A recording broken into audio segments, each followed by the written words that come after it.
All right. I'd like to call this meeting to order. Would you please stand and join us in the flag salute? I pledge allegiance to the flag of the United States of America and to the republic for which it stands, one nation, under God, indivisible, with liberty and justice for all.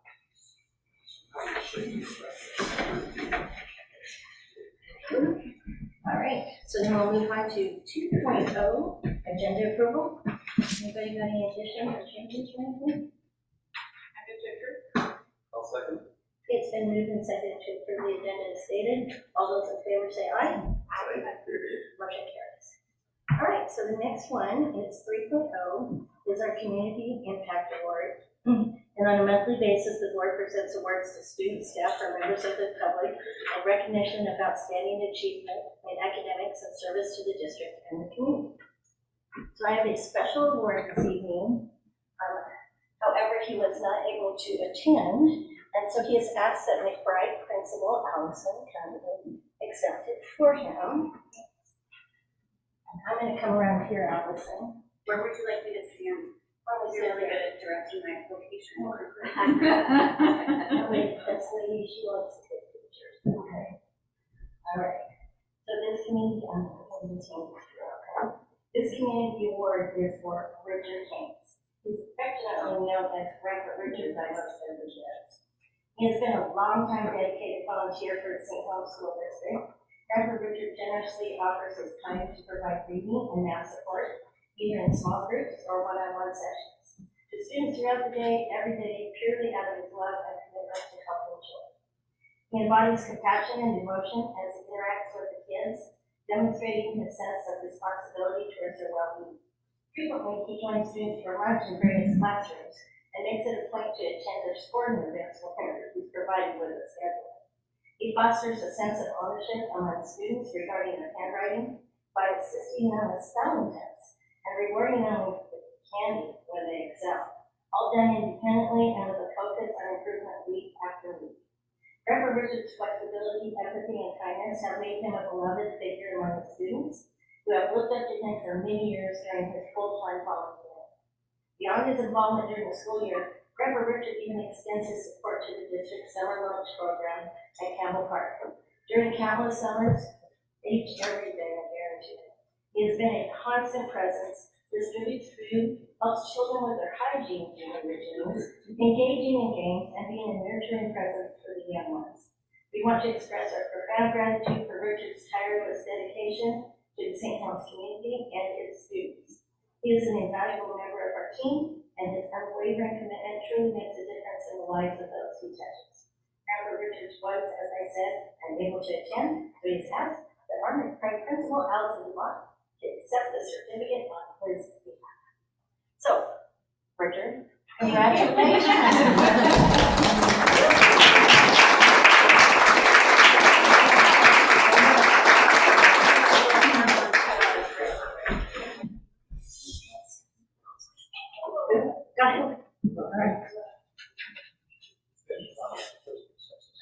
All right. So now we'll go on to 4.0, the visitors to address report, and this is time for public comment on non-agenda items. Do you have any? No requests. No requests. All right, so let's go on to 5.0, our consent agenda.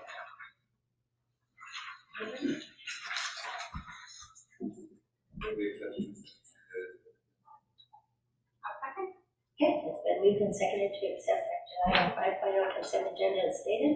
All those in favor say aye. Aye. And now we are on to 6.0, new business, and that is school reports from our building administration. A certain order. Yeah, I think we should start with early learning. Okay. You just pick whoever you want. Early learning means you get to be the earliest. I went first, so. Hi, I'm Danny Boylan. I am the Director of Early Learning for the St. Helens School District. So 2 pros that we have going this year is that we have started our year with a full set of staff, so it's always nice to start off with all of our teachers from the start, not have to fill them in throughout the first month of school. So that was great. Our team is all Our other one is we got another 2-year contract with the Children's Institute, so we get to continue with that partnership. They've already started having a leadership camp for us this summer, where we sat down and all got to start planning out our year together and what our goals are with our teachers and what our goals are for admin. And so I'm decided that we're going to continue our play-based learning as the admin team, and as the teachers decide that they want to go with social emotional route this year. So that's what we're going to do with our grant this year. And I think our challenge is that because I have so many new staff, that we're dealing with illness because they're not used to necessarily being around so many littles, and so just getting used to all of the germs that they're around, dealing with fighting subs. Do you have any questions? They're cute. They're adorable. Thanks, Dan. That's a little about veteran elementary school. Oh, the veteran.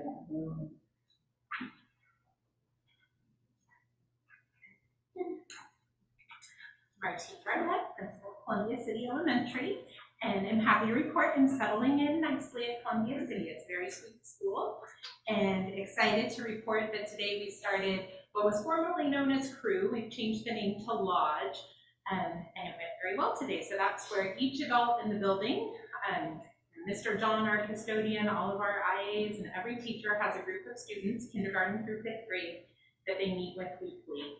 And we do team building activities. Today we did the pretzel, where we entangled ourselves. And the benefits of this are students have relationships with different adults in the building. And between the grade levels, they have older students that know them and can show them our character traits and expectations.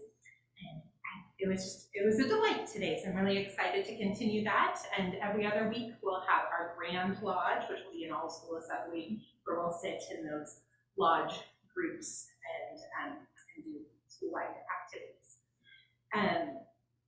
My next one is kind of a combined. There was a big decision to be made in our building around whether to continue with expeditionary learning, the EL education, or kind of chart our own course. And after much super productive conversation with staff, we've decided to keep what was meaningful to us from the EL model, and that's primarily things like Lodge and our character traits, and then some protocols for deep student engagement that we found really beneficial from that program.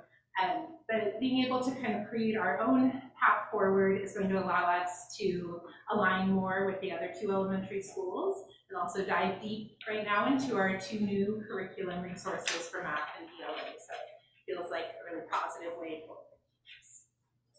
Thanks. How about losing the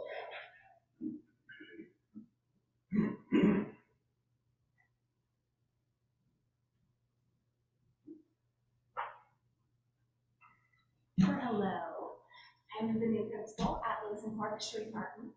And so just to tell you a little bit about what we've got going, we've had a great start to our school year. One of the most exciting things is we've really been working on the culture and environment, and by doing that, we've been working on our conscious discipline and how we are welcoming kids into the classroom, and some of the rituals and routines and classrooms procedures that we are putting in place to help kids to be really successful. And so that has gone really well. Our specialists who teach music, PE, library, the first week of school, full week of school, one of the things they did is they worked together as a team. And as teachers were bringing kids down to specials, they took those classes together and they walked through what does it look like to be playing on the playground. What does it look like to be in the cafeteria? And it was a really great time for them to collaborate. There was a lot of excitement around that because in the past we've just had teachers doing that, and our specialists took that upon themselves to kind of revamp that schedule and be really proactive in having a consistent message across the school about what that would look like in each spot. So with that, we also have our guiding coalition team, and they have been working really hard to put together how we might work on our RTI practices, our PLCs, and there's been a lot of excitement about aligning our work across the grade levels.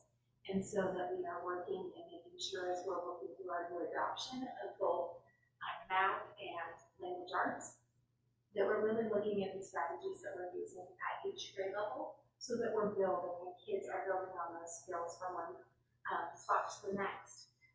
We did change our schedule pretty drastically, and we did that with our other two elementary schools, so it's been a lot of fun to work in collaboration together to make some decisions together as the three elementaries, and we have this time that is our wing time, what I need, and so that's really a sheltered time, and also talking about when title is kids are getting title and resource supports, that it's during that time and not taking away from that first part of language arts and math, where they're getting core instruction for their teachers, and that has been very positive across the school, and we're excited about that work. We've also been really talking about our strategic plan and really using one component of it in a big way, talking about that learn, connect, and what does that look like. So in every meeting and everything that we do, what does it look like when we're learning, when we're connecting, and so really our big next focus will be on our PLC work and that RTI work, and really getting that model down so that we're practicing that and able to better support our students in those. Thank you. Right.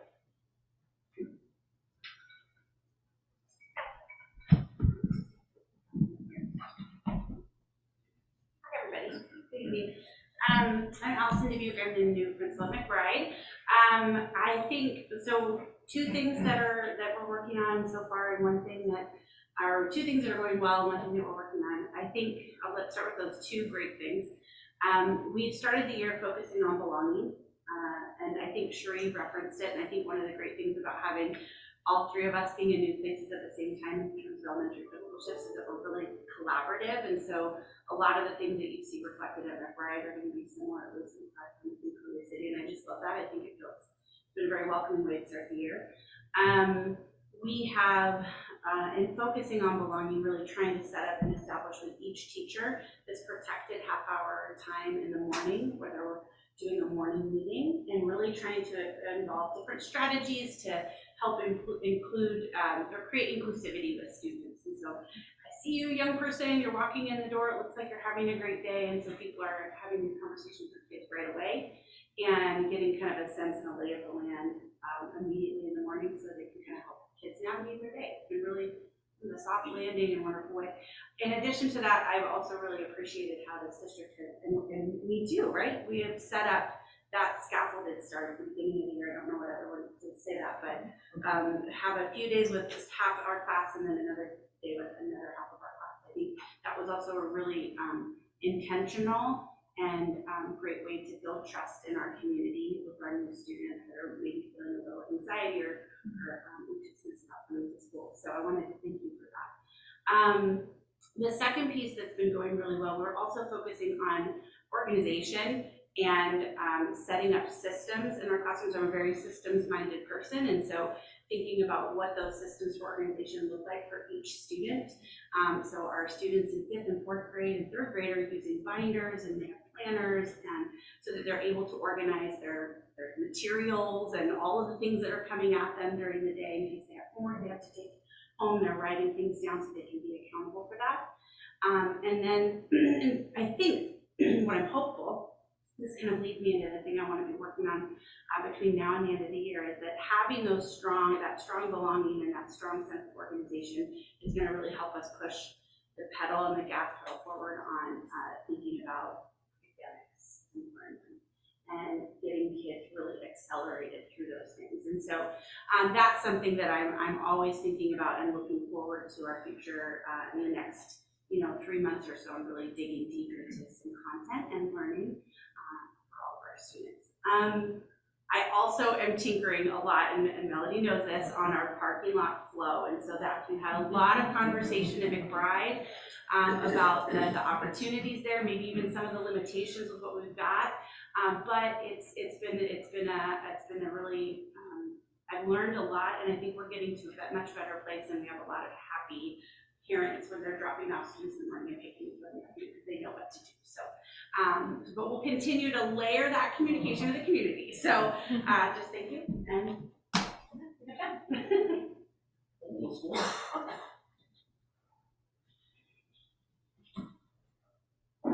Evening, board members. Chris William, principal of St. Helens Middle School. I delivered the Middle School Riverhawk report. Evening, Lucy. Nice to see you at the table. So I'm going to highlight St. Helens Middle School fall sports and events for this month. And I'm going to talk a little bit about our guiding coalition. Fall sports are up and running. We have volleyball, football, and cross country underway. All of them being quite successful, but I'm going to specifically mention the amount of participants in volleyball, and that is noteworthy because we have 3 teams, an A team, a B team, and a very full C team. It's a wonderful group, and it's amazing to see that level of participation in one sport. I'm also going to highlight the 8th grade football team, which is currently undefeated. They're playing tonight. As far as events, we have back to school night tomorrow from 6 to 7:30. We'll be doing some family engagement activities as well as just kind of highlighting the curriculum and the student experience at St. Helens Middle School. The other event that we have going on is College and Career Readiness Awareness Week, which we've partnered with Geared Up. And it's been a strategic effort to bring awareness to students about what college and career possibilities there are. Today I gave a financial report on my college experience and how I paid for college. And then teachers I did that school-wide over Zoom, and then teachers turned around and presented to their students how they were able to pay for college. And we talked about everything from loans to grants to work study and all those opportunities. It's been going great. You might see on Facebook our door decorations. Every teacher has decorated their door with their college journey. So that's pretty exciting as well to walk through the halls and see every door decorated quite well. The thing that we're working on as a staff, we've formed this group called the Guiding Coalition. This is a group of teacher leaders dedicated to moving us forward in terms of really focusing on instruction and learning. And so we're putting an effort right now into improving the assessment culture in our school, and we're starting that with our universal screener, known as ECCDM. We're doing professional development around messaging of assessment, preparing students for assessment, as well as training teachers how to facilitate it in a way that's positive and supportive and encourages and motivates the students one-on-one. In addition, we're also developing systems for intervention, and one of those I'd like to highlight is our Tier 3 math intervention, which will be opening up in Q2. It'll be our first pilot of a Tier 3 intervention where we're taking screener data and analyzing that in our teaching teams and then placing kids according to their math levels into this Tier 3 intervention. It's for those students who are operating currently below grade level to access those really basic and universal math skills and become proficient at them so that they can exit that intervention class at the end of the quarter and return. They will actually take this class concurrently with their math class. It will be double block for math. But then they have the potential of exiting in the quarter as long as they've met those skills. So proficiencies in them. And that is the Riverhawk School report. I would like to speak on behalf of Ron Herman for the Plymouth School report. He has asked me. Okay. Plymouth High School, Ron Herman is the principal. He's currently unavailable to attend this evening, so I'll be presenting in his place. He has offered 2 highlights that he would love to focus on. First is their attendance and results. They've done some targeted interventions around their non-attenders from the previous school year, and they have near perfect 98 to 99% attendance in all of their students who they've targeted from prior years of not attending. So I thought that was a pretty good piece of data to share. Also, school-wide, what they're really working on is developing attitudes of both students and adults, and that involves body language and smiling, as well as positive-based conversations or highlighting strengths, we call call strengths-based conversations with students rather than depth-based conversations. And so that's the emphasis for their interactions with students. That's the place. We have Martin in that virtual academy. And then we'll wrap up. Thank you, Mr. Young. And wrap up with Katie in the high school. So I think we may need Katie to stay seated and go to the next slide. I'm Martin Neiman. I'm the principal of the St. Helens Virtual Academy. We've had a smoother start to the school year this year, where we actually started on time, even though we had some hiccups with some licensing issues, and we were able to get more students in there. Students are making progress. I was checking earlier in the week, and teachers are reaching out to students who are not engaging, trying to actively get them to engage in the learning process. We currently have around 190 students between full-time, dual enrolled, and synchronous classes from Plymouth and the high school. One of the things that we've done is we actually looked at the curriculum, and our new health teacher said that there's only one class for health, 6th grade all the way through high school. So we looked at opening it up to FlexPoint, which is what we use for our elementary, and FlexPoint has a 6th grade health, 7th grade health, and 8th grade health. So that those 9th graders aren't going into their 9th grade year seeing the same health class for the fourth time. So that's a win there. And then what we're working on is really aligning the forecasting timeline between the high school, Plymouth High School, and the virtual academy, so that students are more streamlined and we're all on the same page. And we know the high school knows what classes we have to offer, and our students know what the high school has to offer, and making sure that they all have a greater grasp on. I particularly like the good process. That's just something that's been needed. Opening up lots of opportunities. And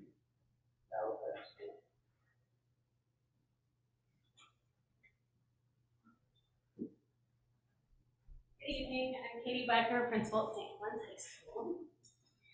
I'll start off. We at the St. Helens High School have had a fantastic start to the school year with a lot of energy.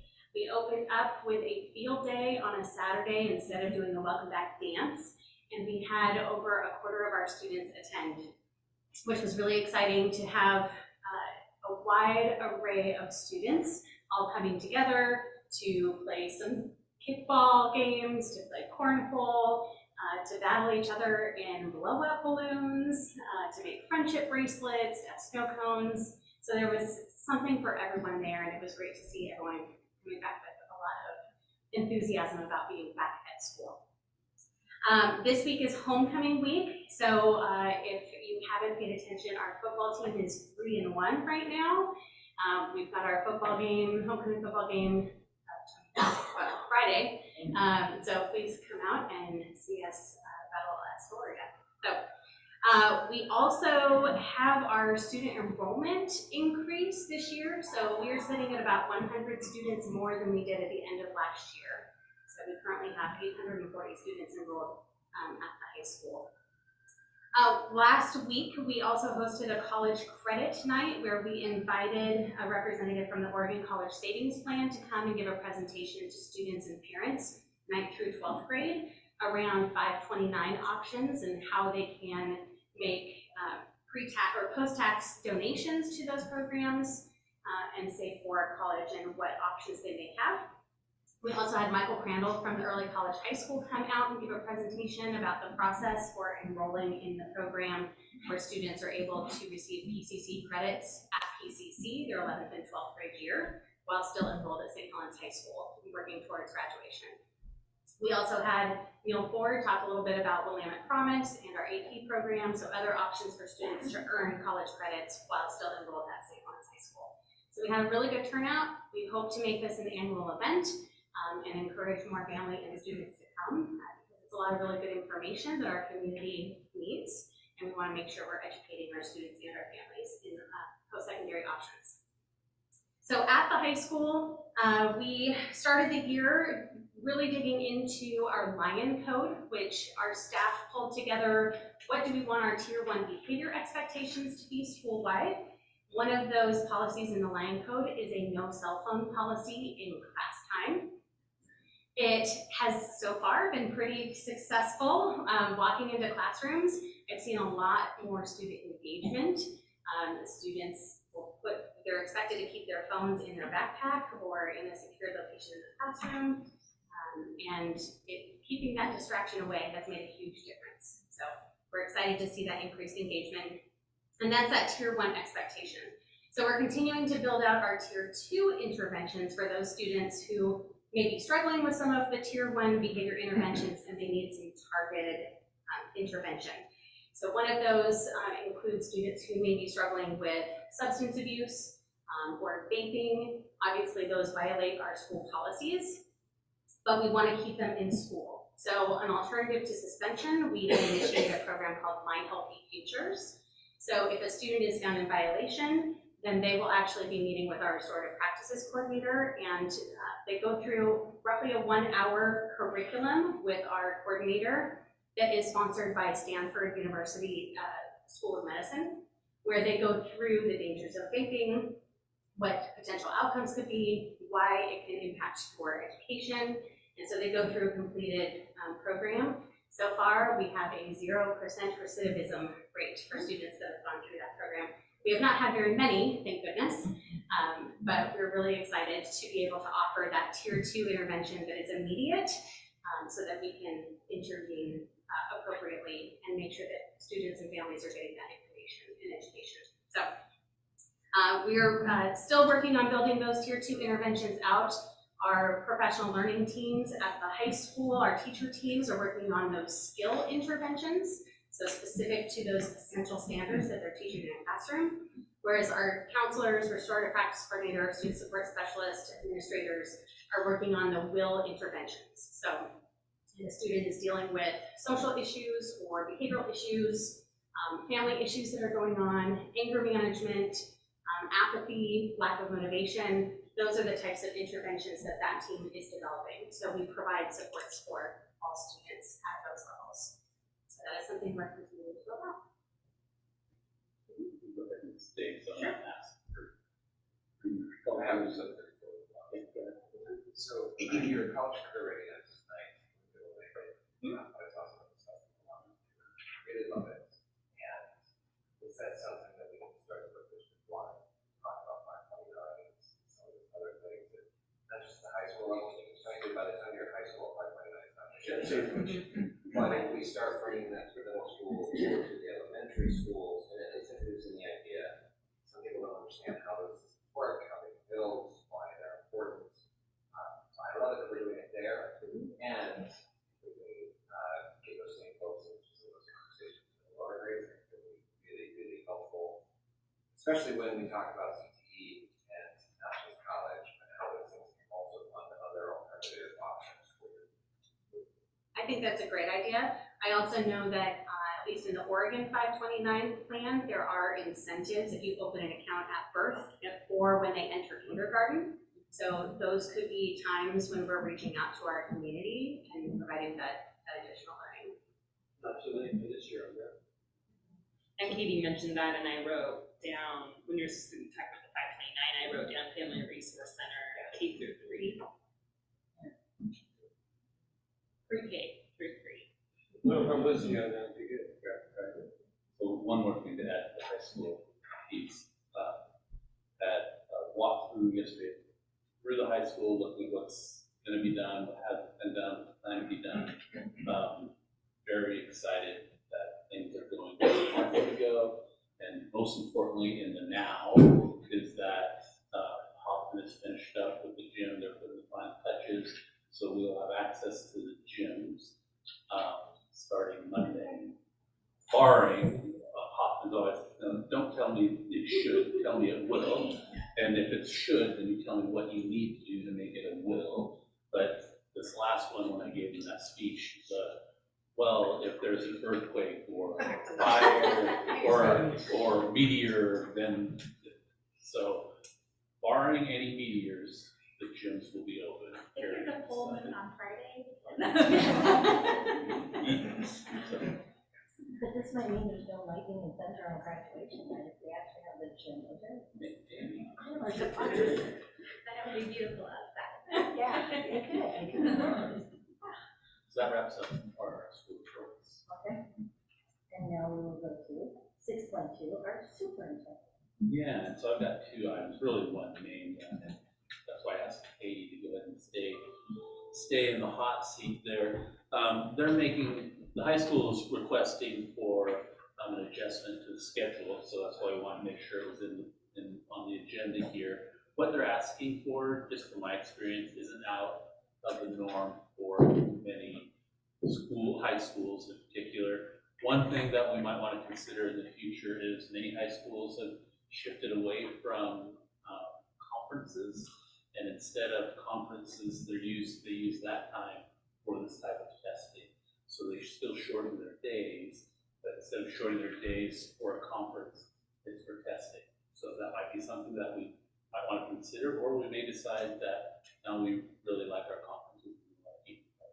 I don't think it's anything out of the norm. So with that, Dr. Wagner, do you want to kind of share the rationale, and then I know the board's received this ahead of time, so they may have some questions. I know Katie Kelly asked for some calendars that the board has, which I think is good for us to look at. So you want to share? Of course. So in the last few years, the state had a contract with College Board, which administers the AP, the SAT, the PSAT, and we've been lucky in that the testing date that the College Board gives us for that date fell on an early release Wednesday. So we did not need to adjust any schedules. The tests themselves take roughly 3.5 hours. When you factor in some additional time for completing the actual test information about all of your contact information and lunches, it ended up being about a 6-hour day, 5.5-hour day. We also shifted last year to making sure that every single grade level was engaged. So the testing is typically for 10th graders, the PSAT. The state has now shifted to statewide administering the ACT, so we're no longer administering the College Board PSAT, SAT. But the 10th graders are the ones that take the test. We also, while they're taking the test in another location, we invite local businesses and companies to come in and talk a little bit about their careers, developing some pathways, providing more experience about what opportunities there are after high school. And it's an opportunity for students to earn their career-related learning experiences. So they visit each of the different classrooms to hear from local businesses, ask questions. We had visitations from Mountain Hood Ski Patrol, from our district attorney, from St. Helens Police Department, from some of our local employment agencies, real estate agents, so a wide array of representatives.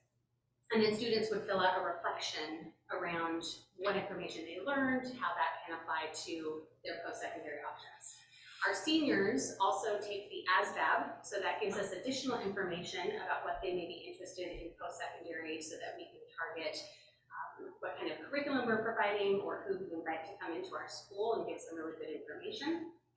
ASVAB is no longer just for military, it actually encompasses all different types of careers. And so then they also have the option of taking the ACT as well, if they did not take it as a sophomore or would like to retake it. They can do that as a senior. Our 9th graders in their academies went out and did a field service project. The feedback that we got from our 9th grade teams was that it was a pretty long day to be out and about on this kind of field trip with the 9th graders for that long. And they also were reflecting, we do start the school year with the 9th graders only, and so their request is, could we shift it where 9th grade does not attend school on our testing day so that our 9th and through our 12th would have the same number of instructional days. So the challenge now is that college, ACT and College Board tell us which day we have to test. We don't have any flexibility. It's a nationwide testing day. ACT, with our new company, our testing date is Tuesday, October 17th, which is not an early release day. So with a 3.5-hour test with a little bit of wiggle room in there, we're struggling to determine what do we do with all of our students who are going to be exhausted from testing all day long. Is it reasonable to put them into a classroom then to do further instruction? We would have to come up with a whole nother schedule for which classes they would even attend because it would be shortened, especially since we're on a block schedule. So then our dates would actually be off a little bit. So the request is, it's twofold. One, could we say this is a 10th through 12th grade only day and not have ninth graders attend? Second, can we shorten the school day so that students then, once they complete their test, can grab their food and they are released for the day? So they've done a full day of testing, and we are good to get a good night's sleep and start school the next morning, ready to learn. So those are the two requests. Yeah, absolutely, good question. Is it possible, I mean, and if it won't work, I know, because I know on Wednesday early out, we all do different things every single Wednesday, we're all trying. Is there a possibility of you guys switching for Tuesday or for Wednesday that week? Not only getting the ninth graders still wouldn't come, but then they sort of would only miss the short day rather than the long day. And that week you guys do your Wednesday, it's really a Tuesday, vice versa. But I know you're tired after testing too, so I know that might be not a good answer for staff more than the kids, okay? But Well, I think anything is possible. One of the concerns that we had is around transportation, because our sophomores are most likely to not be driving at that point. Many of our juniors and seniors that are driving, they would probably leave after testing. But if we switch to an earlier day, then we would have to make sure that busing is available to leave at that time, and we would have to look at that rotation.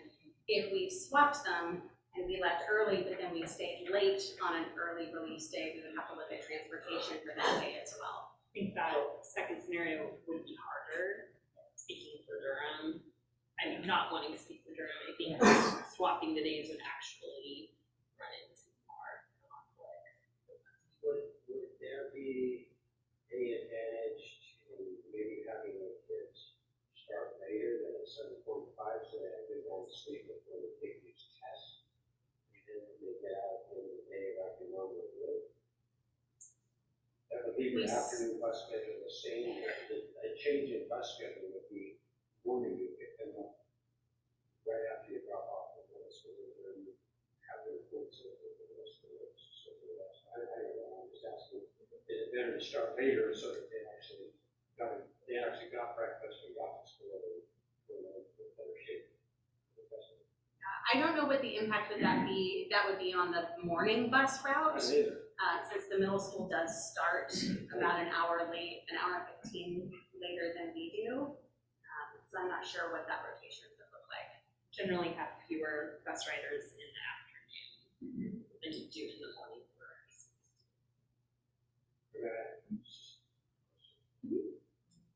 7:45 is the early start. You take a 4-hour test compared to 35.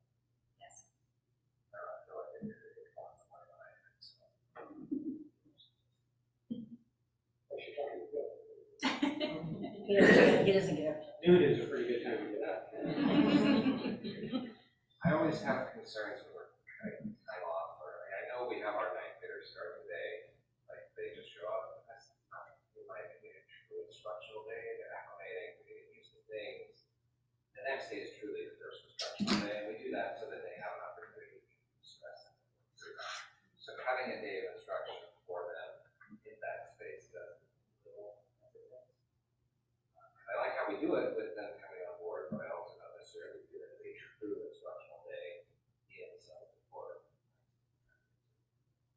So on our testing day, our ninth graders do not actually go to any of their instructional classes because our teachers are the proctors of the test. And many of our classes are multi-grade classes. So if our 11th graders are participating in a college and career, seniors are, or college and career fair, seniors are taking the ASVAB, 11th graders are taking the ACT or the pre-ACT. Those teachers are all proctoring those exams. And so the only teachers that are available are some of our academy teachers. And so we wouldn't be able to run any kind of regular instructional schedule anyways. Can seniors take the regular ACT mandated? Yes, yes. So So they we're could- administering the ACT and the ASVAB for seniors and the pre-ACT for our sophomores. How do you do it? Seniors really get that. My rabbit hole that I went down was that seniors leave early, you know, like at the end of the year, they have a week off, and so the days I also just missed that is actually really beneficial and a trade-off. But to the board, and why I pulled the calendars, I just wanted us to be mindful, like, the 20 years ago, we didn't even have the early release, and then we did every other early release, and now we're on every early release. And we keep adding staff days, so we have 10 more staff days, but we actually have the half days, like we have less student days, even though they're showing up at 9 a.m. and we count that as a staff day or a student day, it's not, it's a whole student day. So 10 added staff days and only 6 added student days, but 30 half days. And then we keep adding in PLT time and giving more time for staff. I just wanted us to be mindful every time we're taking away more time from students. That was my pitch. And parent schedules and trade-offs and who's home and who's not home, and it just becomes really difficult. Katie, would students who are athletes go asked to go home and then return for athletic activities, or what like get with practices in the day and after school activities? I would have to double check the calendar to see what is scheduled. It would not be any different than what we have done in previous years, because it's always been on an early release Wednesday, and we don't schedule, we have assistants that start the practices after school, but our head coaches, if they're on staff, then they're in that PD time, so it would be the same as we've always done. My other ask to you, just because when we talk about our freshmen being on track and most likely to graduate, would be that you hold back your freshmen 4 times to do like some recovery that needed at this time. Like if you're gonna give them a time off, I'd invite the ones that need to, and it can be extra help. I think that's a great idea. Since we are building out our interventions, and we've offered things like intercessions that are on a Saturday for the students that are struggling, we certainly, if we have that additional staff to be able to Are do you that. doing that now? Intercessions are before the end of the quarters, yes. On Saturdays? Yes. You started it last year. 4 years. Yeah, we're into 5 years now. Minus COVID. Yeah. But I was gonna say, minus COVID. It's just like 2 Saturdays. We started 5 years ago. High school success supports. Correct. Yes. Any other questions for Dr. Wagner? Let's move it class. That's all okay. I think you should ask Chris if he could use some ninth grade student assistance that they. Yeah. They fall back and realize how full high school is and they go back to that. So, I think. We have had some conversations about maybe establishing some peer tutoring, so There we that go. could be an option. For the day. I think we've had really constructive conversations that can be carried forward for next year, and there's thoughts from the board that we can consider in your planning. The Tuesday, the 17th is a couple weeks away. And we need to. They haven't we need to seen my enable daughter's what we're birthday, and doing she's a this freshman, year. so she'll think this is really great. I just think we need to enable what we're doing this year. Does this need a motion or just a?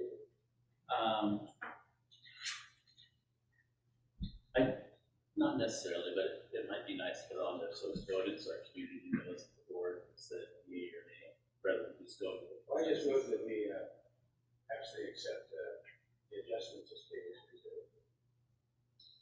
You actually moved to amend the agenda to. Nora, wait, we gotta make it Do action. that if you wanna do it. Oh, you didn't make this an action item? No, we did not. So I I mean, say we this just is direct way- Scott that we're we have okay to with go this ahead. with some adjustments That's what I or was saying, just do recommendations. it. Yeah, never Do mind. it about You're directing me Yeah. to Yes. follow through the plan and to take care plan and look at other options possibly for next year to Yeah, absolutely. the protect. Yeah. Okay. Yeah, I think we just need to. And for not on track freshmen for this year. Will they let you know next year's testing date earlier? And I do have this on. This year was an interesting year Because because of the this, rollover. yes, because of the rollover, the change in the contract. The contract is at the state level. Right. And so the whole state is kind of in a tizzy with this switch from College Board over to ACT. So I'm not as familiar as when ACT releases the testing dates. My guess is that we'll probably get more information probably May of this coming school year, of this school year, 24. If it's in May, I'd like to have it on our calendar. Yeah. When I suggest that we just plan that it's going to happen again and have that as plan A, and then if it's not, we already have a wonderful plan that's always worked previously, so we can be proactive in that. Because there are 4 days a week that aren't on that early release. Good point. I don't know, a letter to them, sometimes we just don't realize how badly it messes things up and it changes dates, so maybe a letter to them would be a really good idea. Next year it'll be on the Wednesday anyway. Put it back and leave it there, right? Thank you, Katie. Thank you. District enrollment is the next item. I don't have the data with me. Karina had to take off before I was able to get our hard numbers. I haven't had anything brought to me with concerns, so I'll get you an updated set of numbers. Right, from what I can tell, we're pretty close to what we were last time we reported. The one thing though that we have done is added teachers to, I believe, all of our elementary schools. I'm trying. We get not at McBride, and then we're gonna be hiring a teacher for STEAM and also an art teacher at the elementary level to help with. So to some degree, yeah. We worked really hard to maintain lower class sizes.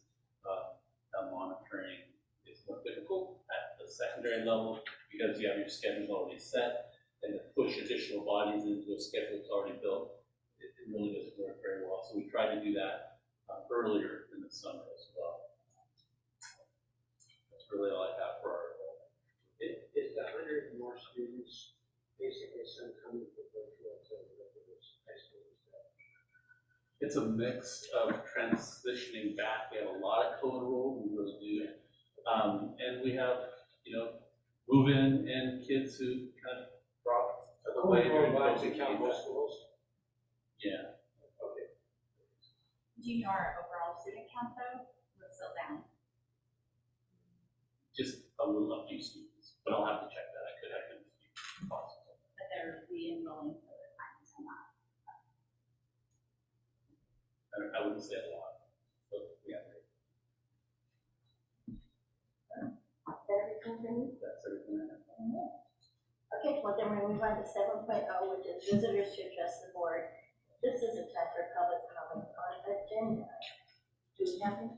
No. All right, so then we move on to 8.0, which is our upcoming meeting input, October 11th, 2023. It's our board work session at 6:30.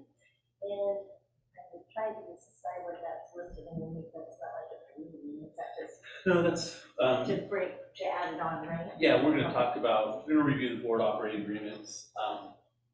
Molly and I had a really good meeting the other day and wanted to just revisit it and make sure that we're all on the same page. And when we bring those forward, we wanna make sure in that there's multiple references to policy. We wanna make sure you have the policies in front of you as well. So we'll do that. We want to finalize our student rep agreement too. Yeah, we can do that. Anybody else have anything to say? Or what? Are you?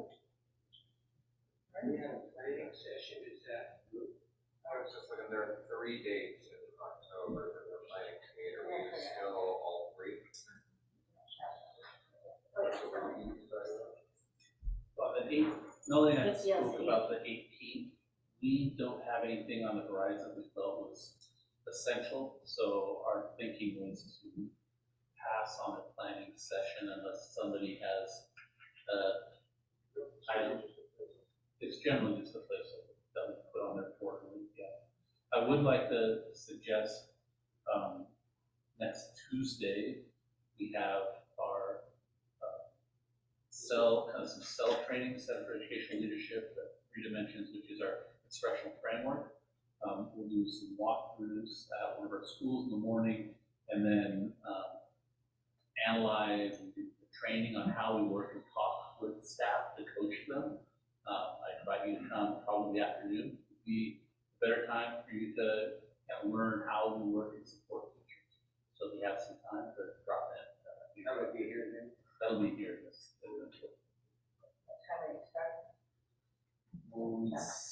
I don't have the schedule yet, I'll send it out to you. I believe we'll be at one of the schools from 9 to like 11. So it'll be here like at, let you join us for lunch.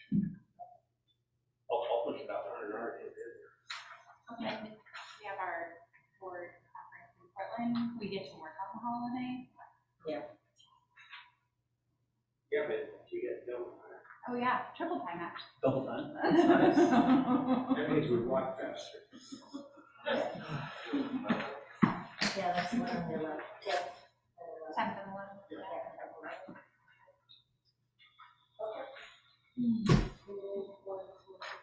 It's on the agenda, you don't have to make a motion. I know, I just like to You do as it. the chair, make. You don't make a All right. motion, you move. Then with this meeting, This is we are adjourned.